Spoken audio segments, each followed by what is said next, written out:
If not violence, then what?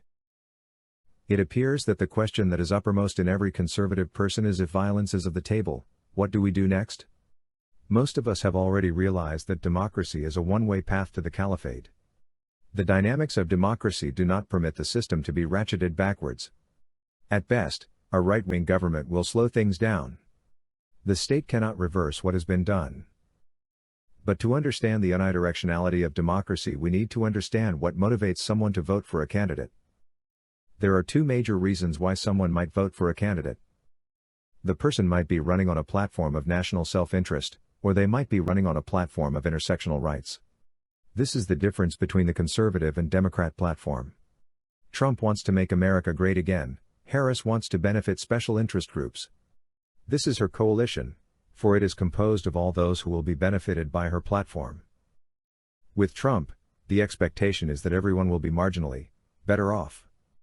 The message of Trump is that by focusing on the nation's best interest, everyone will be marginally better off than if we identify special interest groups who need special privileges to solve a set of problems unique to them. The idea behind this is that if we all earn a reasonable income, we can all spend this income in ways that respond to our unique and individual needs. There is something fundamentally different between these two approaches. To some degree, what Trump describes is the trickle-down theory.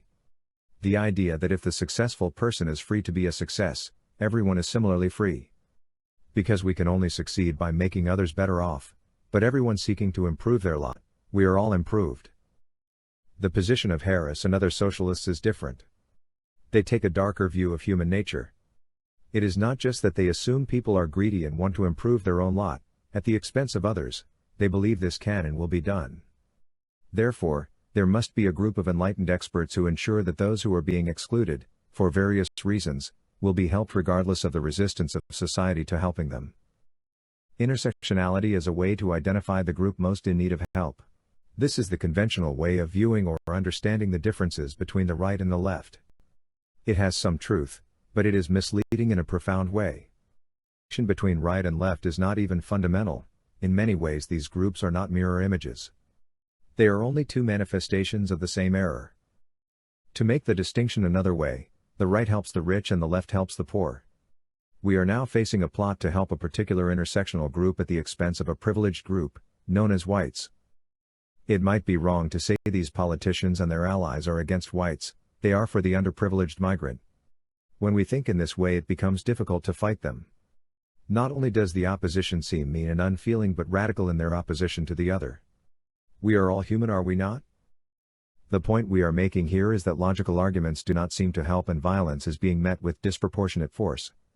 If whites are being replaced, being violent only seems to give the left more reason to replace us quicker. Even were this not so, to unleash violence is to destroy what we have, and while there are times when this seems the lesser of two evils, it makes sense to ensure there are not alternative paths to the violent one.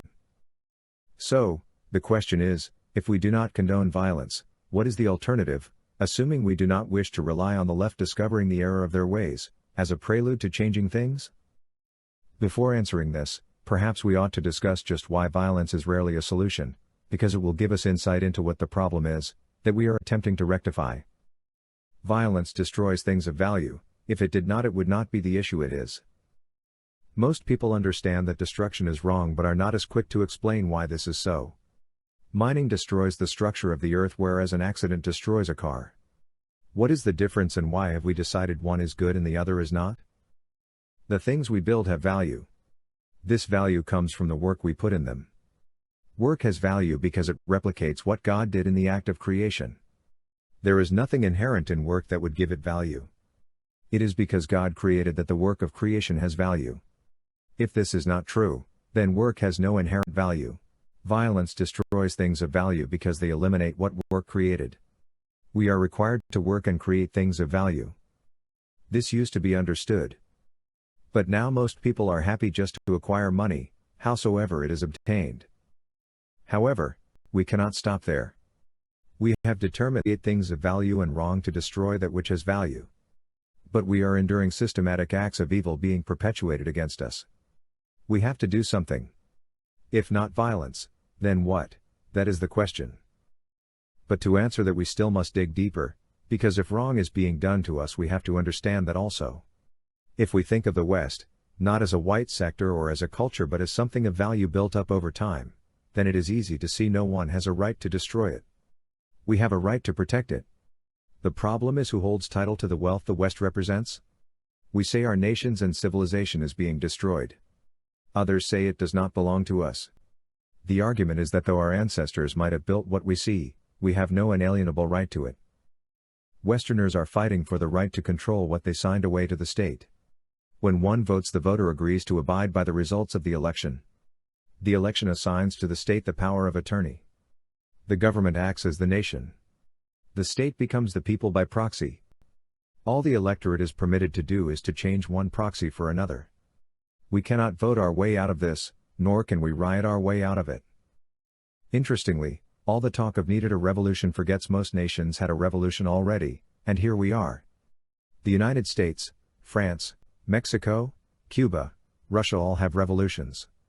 Germany was destroyed and forced to create a new national identity.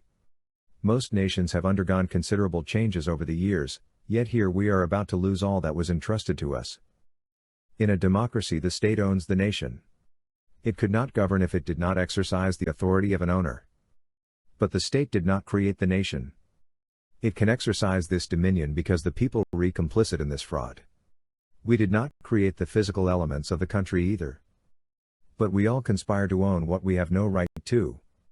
But the state has usurped our natural rights and assigned to us conditional rights. Only what the state permits us to own and only to the extent the state says we can. Legal rights can be abrogated, rescinded or modified at any time. This means that technically we have no rights. We are under the law. A law is nothing more than an opinion codified and backed up by the force of the state and its justice system. We can say we own our homes, our land and our traditions, but the law says this ownership is only as good as the license issued by the state. We conspired to take what God created and as a consequence we lost everything. We own only what we create. We have no right to anything we did not create. No one has a legitimate claim on anything created by another. This means we have no right to the physical things created by God. The earth belongs to Him and Him alone as the creator of the universe. This greed, this expropriation, not just from God but from those who serve Him, is the source and reason for violence. But deep down all acts of violence target life and the control of life. Ultimately it is a worship of death. This is why abortion is such an integral part of demonic politics. The right to kill children is the ultimate manifestation of Baal worship. But if we reject this worship of death, what is the alternative? In the most general sense, we need to build the church, for only the church is antithetical to the Baal death cult. No one understands how to do this because they cannot identify the church. We cannot build it by working for the system, paying taxes to support Baal worship, then going into a meeting hall 1 hour a week. We are the body of Christ and we as a body must separate from the worshippers of Baal. Their program is directed towards overcoming life. Taking resources from us is just a small part of their campaign. It is a process that is open-ended. If they do not kill our bodies, they will kill our spirit and consign us to hell. Because the alternative is biblical, it is simple. Building the church is the equivalent of restoring life to the world, in that as we build the church, life is enhanced. That is the choice. We are violent and destroy life, or we build the church and life.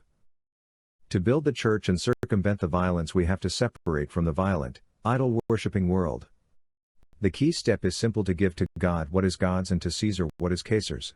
God created the earth and owns all that is physical, fighting over what belongs to God. To overcome violence, we must put all that belongs to God into the hands of God's representative on earth, the church. We are not owners but stewards. Our job is to care for the planet and therefore to add value to the things of God. We do this through work. Work adds value to the things of God. This value is known as equity. The worker is worthy of his wages, but this does not justify anyone claiming the physical things of God. These are held in trust by the jurisdiction in which they are located. If the members of that jurisdiction are believers, then this is a church. We build the church by improving the value of the jurisdiction in which we reside, as believers. In this way the world declares the glory of God.